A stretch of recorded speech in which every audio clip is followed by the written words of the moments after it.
हूँ ताजमहल का कारीगर। आज मैं आप लोगों को ताजमहल के निर्माण के बारे में पूरी जानकारी दूंगा। कृपया चैनल को सब्सक्राइब करें और पूरा वीडियो देखें। भारत का शहर आगरा यमुना नदी के किनारे खड़ी एक ऐसी इमारत जिसे वक्त ने भी झुककर सलाम किया है।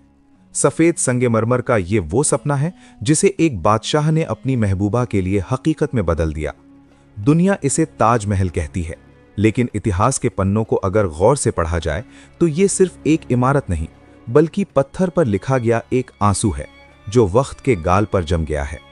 आज हम आपको 400 साल पीछे उस दौर में ले चलेंगे जहां तलवारों की खनक के बीच पायल की छमछम गूंजती थी, जहां हिंदुस्तान दुनिया का सबसे अमीर मुल्क था और जहां एक ऐसी प्रेम कहानी ने जन्म लिया जिसने मौत को भी हरा दिया। लेकिन क्या ताजमहल सिर्फ प्यार की निशानी है या इसके तहखानों में मुगल सल्तनत के कुछ ऐसे काले सच दफन हैं जिन पर बात करने से आज भी इतिहासकार कतराते हैं? इस कहानी की शुरुआत ताजमहल के बनने से नहीं बल्कि उस दिन से होती है जब एक 15 साल के लड़के ने एक लड़की को पहली बार देखा था। साल 1607 मुगल साम्राज्य अपनी शान और शौकत के चरम पर था। जहांगीर तख्त पर थे और आगरा के किले में मीना बाजार लगा हुआ था।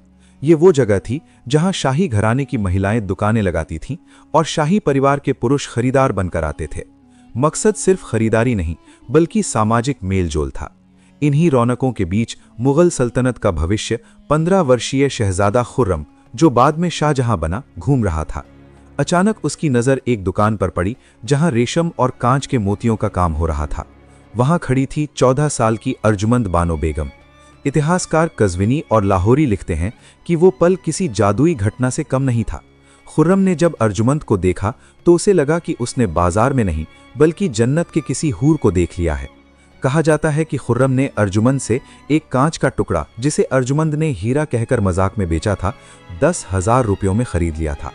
ये उस जमाने की इतनी बड़ी रकम थी कि आज के करोड़ों रुपयों के बराबर है। खुर्रम, जो अपने दादा अकबर का लाडला था और बेहद गंभीर स्वभाव का था, पहली बार अपना दिल हार बैठा था। खुर्रम तुरंत अपने पिता जहांगीर के पास गया और साफ कह दिया कि वो शादी करेगा तो सिर्फ अर्जुमंद से।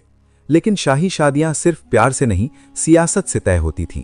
अर्जुमंद नूरजहां जहांगीर की पत्नी के भाई आसफ खां की बेटी थी। ये रिश्ता मुगल दरबार में नूरजहां के गुट को बहुत मजबूत कर सकता था।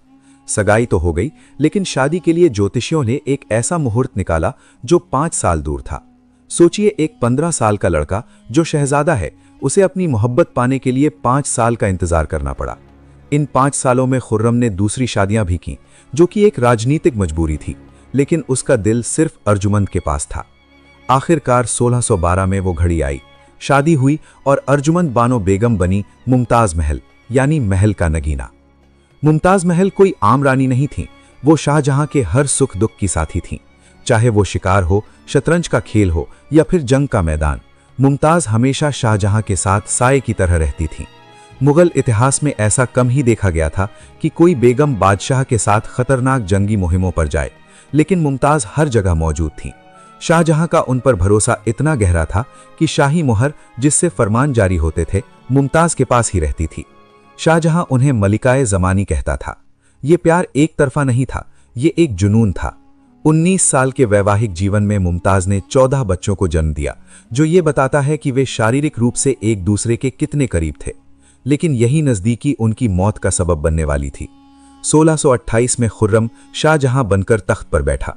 मुगल खजाना दुनिया के कुल जीडीपी का लगभग 25% हिस्सा रखता था। सोने की नदियां बह रही थीं, लेकिन कुदरत को कुछ और ही मंजूर था। कहानी का सबसे दर्दनाक मोड़ आता है साल 1631 में। दक्कन, यानी आज का मध्य प्रदेश और महाराष्ट्र का इलाके में, लोदी ने बगावत कर दी थी। शाहजहां को उसे कुचलने के लिए आगरा छोड़कर बुरहानपुर जाना पड़ा। मुमताज महल उस वक्त गर्भवती थीं। ये उनका 14वां बच्चा था। हकीमों और सलाहकारों ने मना किया, लेकिन मुमताज ने अपने शौहर को अकेले जंग पर भेजने से इनकार कर दिया। वो भी बुरहानपुर गईं। 16 जून 1631 की वो काली रात बुरहानपुर के शाही खेमे में चीख पुकार मची हुई थी। मुमताज महल को प्रसव पीड़ा 30 घंटों से हो रही थी। बच्चा तो पैदा हो गया, लेकिन मुमताज की हालत बिगड़ती गई। अत्यधिक खून बहने की वजह से उनका शरीर ठंडा पड़ने लगा। शाही हकीम वजीर खान ने अपने हाथ खड़े कर दिए। खबर शाहजहां तक पहुंचाई गई। बादशाह नंगे पांव बेहवस होकर हरम की तरफ दौड़े। जब वो मुमताज के पास पहुंचे तो मुमताज की सांसें उखड़ रही थीं।